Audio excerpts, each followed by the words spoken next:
नमस्कार, स्वदेश न्यूज की खास पेशकश में आप सभी का स्वागत है। मैं हूं आपके साथ भागीरथ साहू। 2024 के चुनावी रण में भाजपा कांग्रेस सामने सामने है। वादों और दावों पर तकरार है, वार पलटवार है। देश में लोकसभा चुनाव में 2 चरणों का मतदान संपन्न हो चुका है। घमासान तीसरे चरण के चुनाव का है। ऐसे में तमाम आरोप प्रत्यारोप राजनेताओं द्वारा लगाए जा रहे हैं। कमलनाथ भी ट्वीट कर भाजपा सरकार को निशाने पर ले रहे हैं। पहले उन्होंने ट्वीट किया था कि भाजपा के नेता बार बार पूछते हैं कि कांग्रेस ने 70 सालों में क्या किया।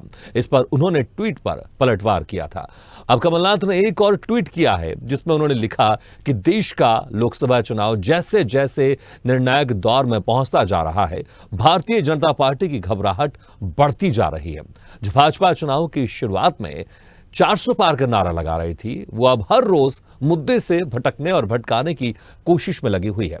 एक तरफ कांग्रेस पार्टी स्पष्ट बता रही है कि वो महिलाओं के लिए, नौजवानों के लिए, किसानों के लिए, मजदूरों के लिए, समाज के लिए, वंचितों तबकों के लिए, मध्यम वर्ग के लिए क्या क्या योजनाएं लेकर आएगी और देश को विकास की सीढ़ियों पर आगे ले जाएगी। दूसरी तरफ भारतीय जनता पार्टी सिर्फ कांग्रेस पर झूठे आरोप लगाने तक सीमित रह गई है। यह बड़ी दिलचस्प बात है कि भाजपा के नेता कांग्रेस के न्याय पत्र पर रोज झूठे सवाल करते हैं, लेकिन उनकी इतनी हिम्मत नहीं है कि वह अपने घोषणा पत्र के बारे में कोई बात जनता के बीच कर सके। स्पष्ट है कि एनडीए गठबंधन की जमीन खिसक रही है और इंडिया गठबंधन एक मजबूत इमारत बनाने को तैयार है। अब देश के साथ ही मध्य प्रदेश में भी तमाम मुद्दों पर सियासी तकरार है। हम चर्चा करेंगे इस मुद्दे पर 24 की रार मुद्दों पर तकरार में।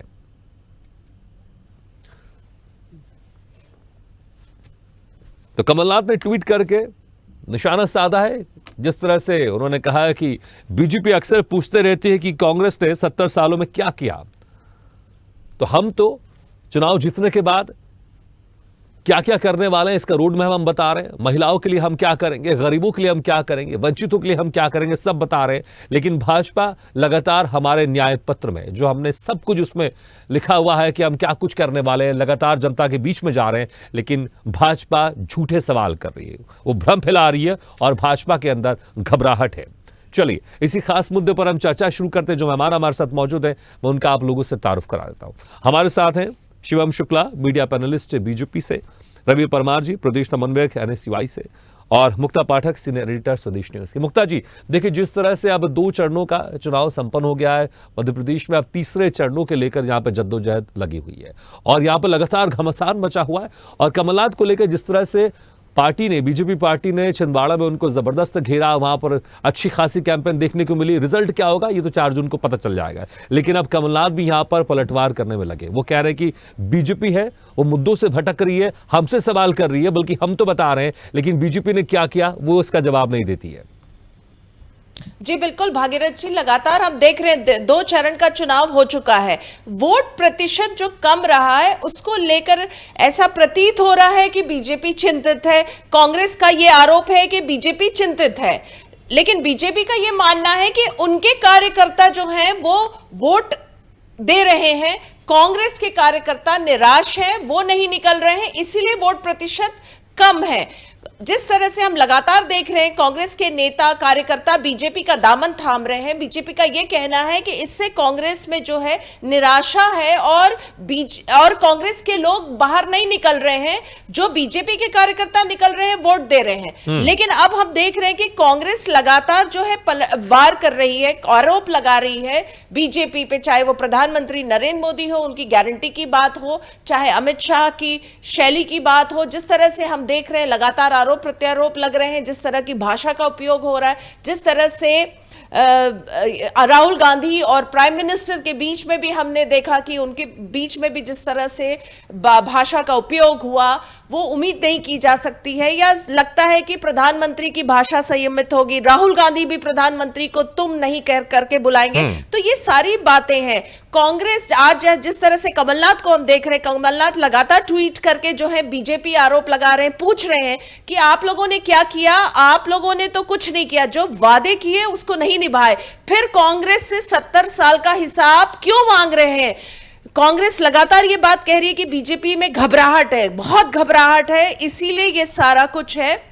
और जिस तरह से जो बातें आ रही थी, राजनीतिक गलियारों में बातें आ रही थी कि केंद्रीय गृह मंत्री अमित शाह ने वार्न किया है कि मध्य प्रदेश में जहां पे वोट प्रतिशत कम होगी वहां के मंत्रियों को भी वो नहीं बख्शेंगे। तो ये सारी बातें आ रही हैं, तो अब क्या माहौल है? क्योंकि अगर हम मध्य प्रदेश की बात करें तो प्रदेश अध्यक्ष वीडी शर्मा कल से हम देख रहे हैं लगातार ताबड़तोड़ जो है वो बैठकें ले रहे हैं, किस तरह से वोट प्रतिशत बढ़ाया जाए, किस तरह से बूथ में 370 वोट बढ़ाने की जो प्रधानमंत्री का नारा था उस पर भी अमल हो रहा है। तो चलिए पूरी बातें हमारे साथ शिवम जी मौजूद हैं, उनसे पूछ लेते हैं। लगातार हम देख रहे हैं आपके अध्यक्ष जी, कल से हम देख रहे हैं, कल और आज में देख रहे हैं लगातार जो है एकदम मैराथन बैठ के एग्रेसिव मोड।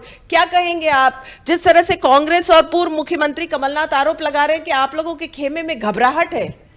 देखिए, भारतीय जनता पार्टी एक जीवंत संगठन है। हमारे यहाँ पर हमारे प्रदेश अध्यक्ष हो अथवा कोई अन्य नेता हो, सभी अपनी चुनाव में जो भूमिका है उसको भली भांति समझते हैं और उसके अनुरूप लगातार 24 घंटे 7 दिन अपना कर्तव्यशीलता के साथ आगे बढ़ते हैं। वहीं कांग्रेस पार्टी की अगर आप बात करिए तो वह पार्टी आज सिर्फ और सिर्फ ट्विटर पर मुद्दे उठाने तक के लिए महदूद रह गई है। कमलनाथ जी स्वयं अपने छिंदवाड़ा का चुनाव, अपने सुपुत्र की सीट की चिंता करने के पश्चात आज कहाँ उड़नछू हो गए हैं ये किसी को पता नहीं है।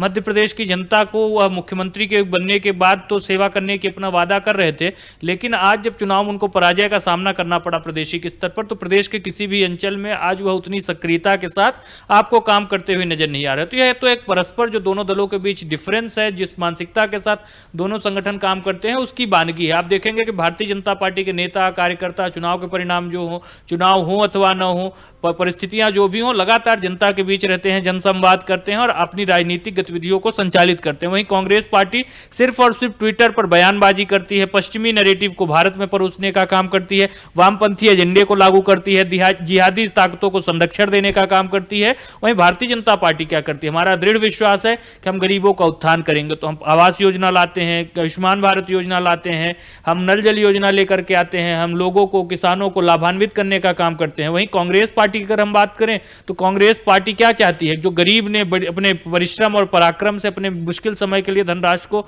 बचा करके रखा है उसको कब्जा करना चाहती है, उसको अल्पसंख्यक वर्गों में बांटना चाहती है। भारतीय जनता पार्टी मां भारती के वैभव को विश्व के उत्कर्ष पर ले जाना चाहती है। भारतीय जनता पार्टी देश भर में सड़कों का, रेलवे ब्रिजेस का, अन्य तरीके से एयर ट्रांसपोर्टेशन के नए अवसर तलाश करना चाहती है। वहीं कांग्रेस पार्टी समाज को बांटने का, तुष्टीकरण करने का, तृप्तिकरण करने के नए नए माध्यम तलाशते हुए नजर आती है।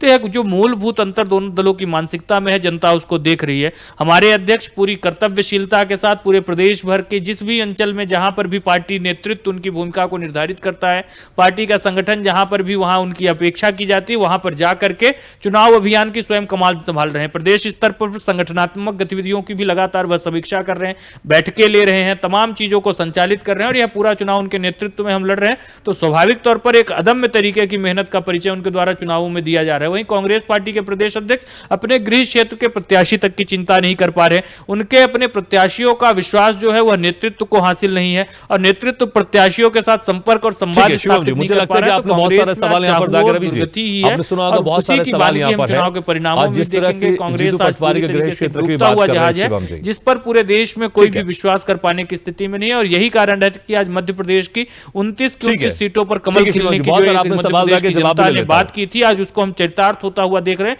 और हम देखेंगे कि जब चुनाव परिणाम सामने आएंगे तो भारतीय जनता पार्टी एक डिसाइसिव विक्ट्री जो है उसको पूरे मध्य प्रदेश में हासिल करेगी और इस बार जो रिकॉर्ड बनाएंगे हम जीत का, वह सभी सीटों पर अपने आप में बेहद ही ऐतिहासिक होगा और भविष्य में इस प्रकार के परिणाम की कल्पना किसी ने नहीं की होगी। ठीक है, ये दावे दोनों तरफ से हो रहे हैं कि कौन क्या कुछ अब यहाँ पर कमाल दिखाएगा, 4 जून को समझ में आ जाएगा। लेकिन रवि परमार जी, बहुत सारे आपने सवाल देखे होंगे यहाँ पर शिवम जी उठा रहे हैं, लेकिन जो मुद्दों की बात कर रहे हैं यहाँ पर कमलनाथ कि 70 सालों का हमसे हिसाब मांगते, देखिए हिसाब तो आप भी मांग रहे कि 10 सालों में यहाँ पर बीजेपी ने क्या किया, बीजेपी की सरकार ने, तो अब बीजेपी की सरकार भी आप लोग से हिसाब मांगेगी कि आपने क्या किया। लेकिन ठीक है, यहाँ पर जो मुद्दों की बात हो रही है और घबराहट की भी यहाँ पर बात हो रही है, लेकिन आपके जो नेता है, अगर इंदौर की बात कर लें, जो जीतू पटवारी के कहने पर उनको टिकट दिया गया था अक्षय कांति बम को, वो आखिरी समय में अपना नाम वापस ले लेते हैं, तो फिर घबराहट किस तरफ है? अगर घबराहट बीजेपी की तरफ या फिर मुद्दों की बात आप लोग करें, बीजेपी नहीं कर रही है, तो फिर आपकी पार्टी में इतनी उथल पुथल क्यों मची हुई है?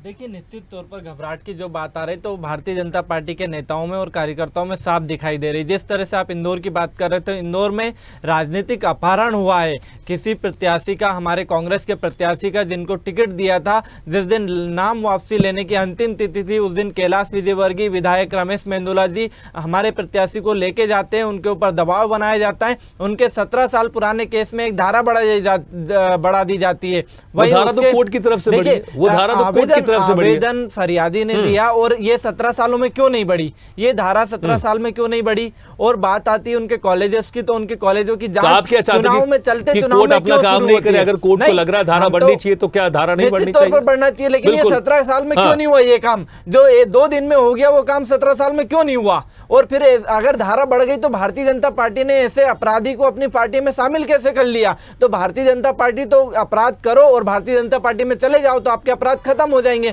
वही बात आती मुद्दों की, तो लेकिन जब तक आपकी पार्टी में रहे तो अपराधी नहीं रहेंगे, बीजेपी पार्टी में चले जाते तो अपराधी हो जाएंगे। धारा बढ़ने के तुरंत बाद उन्होंने कांग्रेस छोड़ी और भाजपा ज्वाइन कर ली। मतलब भारतीय जनता पार्टी ने स्पष्ट कर दिया कि किसी के ऊपर कोई भी बड़ा मामला होगा हम लेंगे और मामला खत्म करवा देंगे। दूसरी चीज, यह मुद्दों की बात आती है तो भारतीय जनता पार्टी साफ तरीके से दिखाई दे रहा पूरे चुनाव में कि मुद्दों से भटकाने का प्रयास कर रही है। जिस तरह से देश में बेरोजगारी का मुद्दा है, महंगाई का मुद्दा है, किसानों का मुद्दा है, लेकिन जब किसान सोचता है कि मेरे मुद्दों पर बात तो आती है तो भारतीय जनता पार्टी हिंदू मुस्लिम की बात करने लगती है। तो जिस पार्टी ने अगर 10 साल में काम किया होता तो उनको इन मुद्दों पर वोट मांगना नहीं पड़ता, उनको तुष्टीकरण की बात नहीं करना पड़ती, उनको मंगलसूत्र की बात नहीं करना पड़ती, उनको विकास की बात करना होती है, उनको मुद्दों की बात करना होती है, उनको किसानों की बात करना होती है, उनको युवाओं की। जो मोदी जी 2014 के पहले कहते थे कि मैं 2 करोड़ युवाओं को हर साल रोजगार दूंगा, आज 10 साल हो गए, 10 साल में युवाओं को कहां रोजगार मिला? मैं किसानों की आय दोगुनी करूंगा, लेकिन किसानों की आय दोगुनी नहीं हुई, लेकिन किसानों का खर्च जरूर दोगुना हो गया।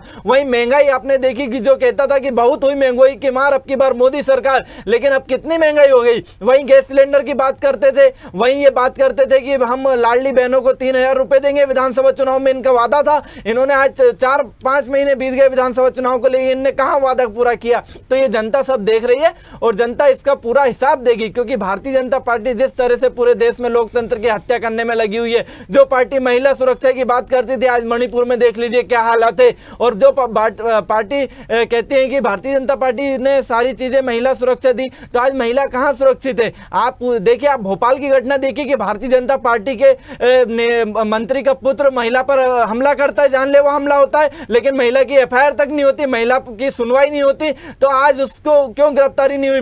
मंत्री पुत्र की अभी तक गिरफ्तारी क्यों नहीं हुई? उसमें क्यों नहीं धारा बढ़ाई गई? तो ये तो आप स्पष्ट है ना कि मुझे लगता है कि एक बड़ा मुद्दा है और अक्सर कांग्रेस उठाती रही है कि अगर आप कांग्रेस का वो नेता उसके ऊपर कोई आरोप अगर लगता है तो वो अचानक से कांग्रेस छोड़कर बीजेपी पे आ जाता है। ये आरोप तो लगते रहते हैं। अभी अक्षय कांति बम के ऊपर भी जिस तरह से उन्होंने कहा कि कुछ दिन पहले उनके ऊपर धारा बढ़ा दी गई और कांग्रेस छोड़कर बीजेपी में आ गए वो नेता जिनको कांग्रेस ने अपना प्रत्याशी बनाया था और जो टिकट के लिए अपना नामांकन भी दर्ज कर चुके थे। ये आरोप तो आपके ऊपर लगते रहते हैं। लेकिन यहाँ पर जिस तरह से बात भी हो रही है, कमलनाथ भी कह रहे हैं कि मुद्दों की बात आप लोग नहीं कर रहे हैं, आप लोग मुद्दों को भटकाने की हम बात करें क्योंकि घबराहट है आपके अंदर, और हम तो सारी बातें मुद्दों को लेकर कर रहे हैं। हम क्या करने वाले हैं, हम महिलाओं के लिए क्या करेंगे, गरीबों के लिए क्या करेंगे, वंचितों के लिए क्या करेंगे, सब कुछ हम बता रहे हैं, लेकिन आपसे मुद्दों से भटकाने की बात कर रहे हैं।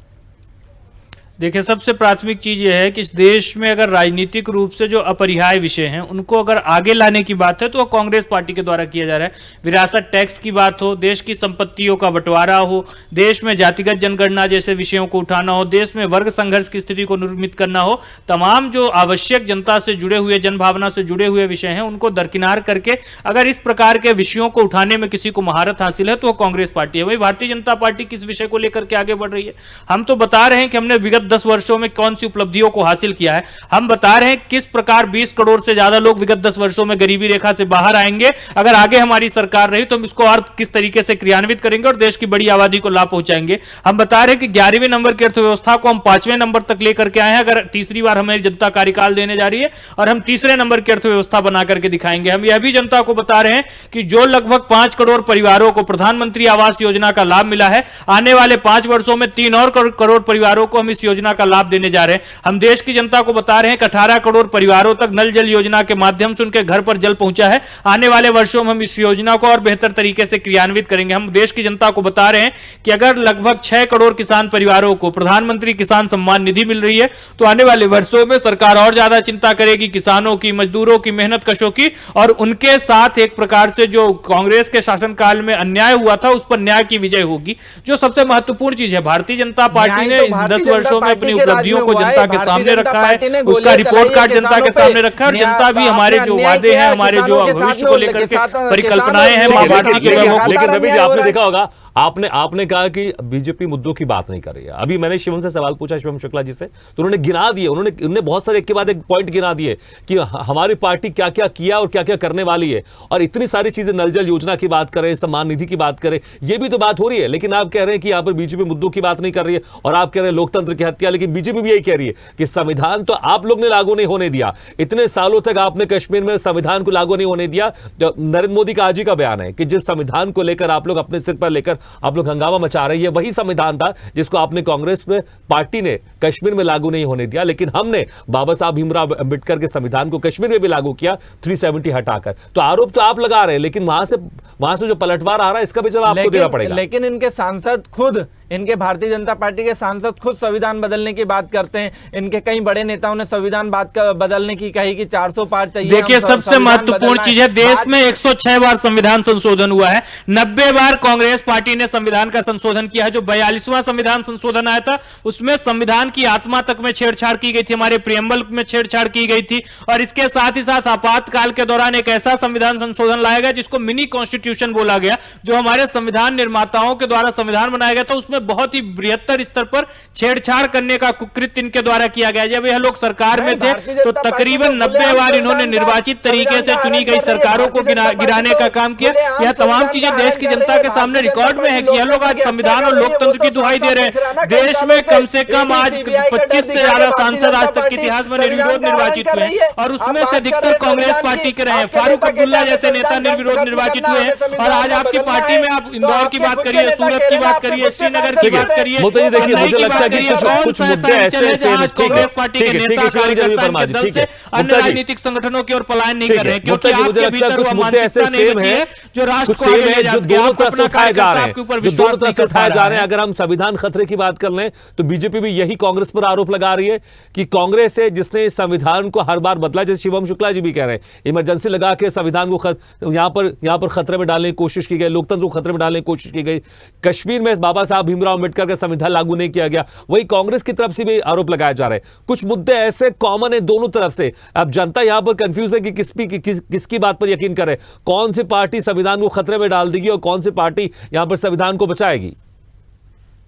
जी बिल्कुल, देखिए भागीरथ जी, मुद्दे तो बहुत सारे, आरोप प्रत्यारोप का दौर ये तो चलता रहेगा। जिस तरीके से हम तीसरे चरण में पहुंच रहे हैं, और जैसा मैंने कहा लगातार जो है इस वक्त जो मुद्दा है, मेन मुद्दा जो बीजेपी के सामने है वो है वोट प्रतिशत जिस तरह से घट रहा है, उसको लेकर बीजेपी लगातार जो है मेहनत कर रही है, एग्रेसिवली वर्क कर रही है कि, और वोट प्रतिशत बढ़ना केवल बीजेपी के फायदे की बात नहीं है, ये हमारे कंट्री के लिए भी है। देखिए, कांग्रेस खुश हो रही है कि अगर वोट प्रतिशत घट रहा है तो उसे लग रहा है ये चीज उसके फेवर में जा रही है। जनता जो है अगर निकल के वोट नहीं दे रही है तो वो बीजेपी के फेवर में ये बात नहीं है और कांग्रेस के फेवर में। हालांकि ये बात तो और ये चीज जो है ये साफ तो 4 जून के बाद हो जाएगी, लेकिन जो आरोप प्रत्यारोप का दौर है देखिए और तीखे होते जाएंगे। जिस तरह से हमने 2 चरण में देखा, जिस तरह से आरोप प्रत्यारोप का है, दोनों की अपनी अपनी, दोनों पार्टी की अपनी अपनी आरोप है और दोनों एक दूसरे पे आरोप लगा रहे हैं, लेकिन ये और भी तीखे होते जाएंगे। और जिस तरह से बयानबाजी का दौर हम लगातार देख रहे, खास करके प्रधानमंत्री और राहुल गांधी के बीच में, तो वो भी एक वो भी विषय है कि हम इस पे विचार करें, क्या जनता इसको कैसे ले रही है। जिस तरह से प्रधानमंत्री भी कई वक्तव्य उनके आए, जिस तरह से राहुल गांधी के वक्तव्य आए, तो क्या उसका असर होगा जनता पे? क्या जनता जो है महंगाई, बेरोजगारी, मोदी की गारंटी, आर्टिकल 370 और 3 तलाक वाला जो मुद्दा है, क्या इन मुद्दों पे असर होगा जनता के ऊपर, या जिस तरह से आरोप प्रत्यारोप का दौर है दोनों पार्टियों के बीच में, नेताओं के बीच में, क्या उसका असर होगा, ये देखना होगा। बिल्कुल, वाकई। लेकिन शिवम जी, जिस तरह से कमलनाथ ने यहाँ पर जिक्र किया है कि भाजपा हमेशा 70 सालों का हिसाब मांगती रहती है। ठीक है, 2014 में जब आप लोग चुनाव में थे, लोकसभा चुनाव चल रहा था, उस वक्त बात होती थी कि 70 सालों में कांग्रेस ने क्या किया तो समझ आता था। लेकिन जब 10 साल से आप लोग की सरकार है तो फिर क्योंकि देखिए अगर कहीं ना कहीं कुछ कांग्रेस में कमी थी इसलिए तो आप लोग को मौका दिया। अब 10 साल से आप सत्ता में, अगर अभी भी आपके बड़े नेता वही 70 साल की बात करते रहेंगे तो जनता तो सोचेगी ना भाई 10 साल से आप मैदान में, 10 साल से आप सरकार में, तो आप अपने कार्यकाल की बात कीजिए ना। 70 साल जो था वो पुराना मामला हो गया, अब 10 साल में क्या किया आपने उसके जिक्र कीजिए आप। देखिए, सबसे प्राथमिक चीज यह है कि हम जनता से आज जब 10 वर्षों तक सत्ता में है, उसके पश्चात जनता को सबसे पहले हमने अपना रिपोर्ट कार्ड प्रस्तुत किया। मैंने वह तमाम योजनाएं आपके सामने रखी। हमने 25 से ज्यादा IIT, एम्स और IIM जैसे संस्थानों का निर्माण किया। यह तमाम विषय हैं जो देश की जनता जिनसे भली भांति परिचित है। गरीब कल्याण का विषय हो, इंफ्रास्ट्रक्चर डेवलपमेंट का हो, इकोनॉमिक फ्रंट पे बात कर ले, सेना के लिए जो शस्त्र बनाने की बात हो, देश में राफेल जैसे जो हमारे देश के लड़ाकू विमान है उनको कहीं ना कहीं खरीदने की बात हो, इन तमाम चीजों में हमने उपलब्धि हासिल की। हमने एयर स्ट्राइक्स की, हमने चाहे कोई भी विषय हो, शिक्षा, स्वास्थ्य, सुरक्षा, इन तमाम विषयों पर एक उपलब्धि हासिल की है, उसको जनता के सामने रखा। हमने विरासत से जुड़े हुए जो विषय थे, चाहे वह राम मंदिर का विषय हो, देश की जो अखंडता से जुड़ा हुआ एक महत्वपूर्ण विषय था अनुच्छेद 370 का, हमने उसका भी निराकरण निकाला। हमने महिलाओं के हित में ट्रिपल तलाक कानून लेकर कर आए, नारी शक्ति वंदन अधिनियम लेकर के आए, और इसके साथ ही साथ हमने यह भी देखा कि इस देश के सामने जितनी भी संश्लिष्ट समस्याएं हैं, आजादी के वक्त कांग्रेस की गलतियों के कारण हमारे देश से एक बड़ा भूभाग चला गया था और वहां पर जो लोग शरणार्थी की तरीके से वहां के आज लोग यहां जीवन बिताने के लिए विवश थे, हमने उनको भी न्याय देने का काम किया। वह सब विषय तो है ही, जनता के सामने उन विषयों को रखा जा चुका है, जनता उन विषयों पर विश्वास करती है। लेकिन जनता के स्मरण में यह तथ्य भी होने चाहिए कि हमारे देश के सामने ऐतिहासिक रूप से कई दशकों से चली आ रही समस्याएं क्यों लंबित पड़ी थी, और अगर भविष्य में भी कहीं से भी किसी राजनीतिक समीकरण गुड़ा भाग के तहत अगर कांग्रेस के पास सत्ता मिल जाएगी तो वह किस प्रकार से उसका दुरुपयोग करेगी, क्योंकि इसका पूर्व में भी इतिहास रहा है सत्ता के दुरुपयोग करने का। आगे भी उसी मानसिकता के साथ आगे बढ़ेंगे तो जनता के सामने इसकी वानगी प्रस्तुत करना बेहद आवश्यक है कि 70 वर्षों में किस प्रकार के भ्रष्टाचार और कुशासन का दंश हमारे देश ने झेला है। देखिए ठीक है, मेरा सवाल देखिए, दोनों एक दूसरे के सालों का हिसाब मांगेंगे कि 10 साल में बीजेपी ने क्या किया, कांग्रेस ने 70 सालों में क्या किया, दोनों पार्टी मांगेंगे। लेकिन कंपैरिजन तो होगा ना, कांग्रेस भी अपने कार्यकाल से बीजेपी के कार्यकाल को कंपेयर करेगी, बीजेपी भी अपने कार्यकाल से कांग्रेस के कार्यकाल को कंपेयर क्यों नहीं करेगी। 70 सालों की बात होगी, 10 सालों की अगर बात होगी, 70 सालों की भी होगी ना, कंपैरिजन होगा तभी तो जनता को समझ में आएगा ना कि जिसको सत्ता मिलती है वो क्या करती है। और दोनों पार्टी, अगर कांग्रेस की बात हो, बीजेपी की बात हो, उनके पास समय में जब उनको सत्ता मिली दोनों ने क्या किया, तो कंपैरिजन तो होगा ना। बीजेपी इसलिए बार बार 70 सालों के हिसाब मानती है, उसमें गलत क्या है? देखिए 70 सालों में कोई गलत नहीं है। 70 सालों में वो काम हुए हैं, स्कूल, कॉलेजेस,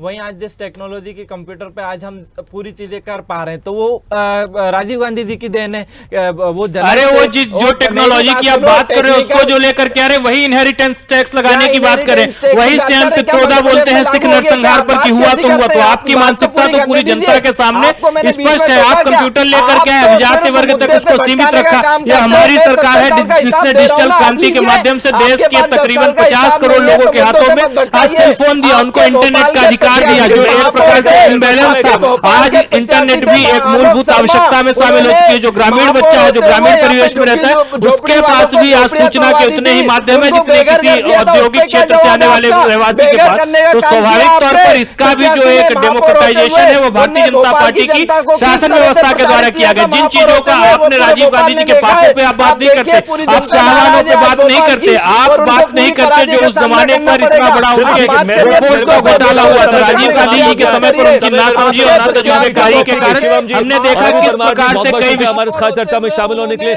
मुक्ता जी आपका भी शुक्रिया हमारे खास चर्चा में शामिल होने। ठीक है, माफी चाहूंगा, ठीक है, माफी चाहूंगा रवि जी, माफी चाहूंगा। ठीक है, हमारा समय भी समाप्त हो गया। लेकिन देखिए, दोनों ही पार्टी, दोनों एक दूसरे के कार्यकाल का हिसाब मांगेगी। अब जनता को तय करना है कि किसके कार्यकाल में बेहतर हुआ है। अब 2 चरणों का चुनाव हो गया, तीसरे चरण को लेकर घमासान मचा हुआ है। रिजल्ट 4 जून को आ जाएगा तो समझ में आ जाएगा जनता किसके साथ है। और जो 2024 की तकरार, उस तकरार में क्या कुछ होगा, रिजल्ट 4 जून को सामने होगा। इसी के साथ हमारे खास पेशकश में फिलहाल इतना ही, लेकिन खबरों का सिलसिला लगातार जारी। आप देखते रहिए स्वदेश न्यूज, सबसे पहले देश।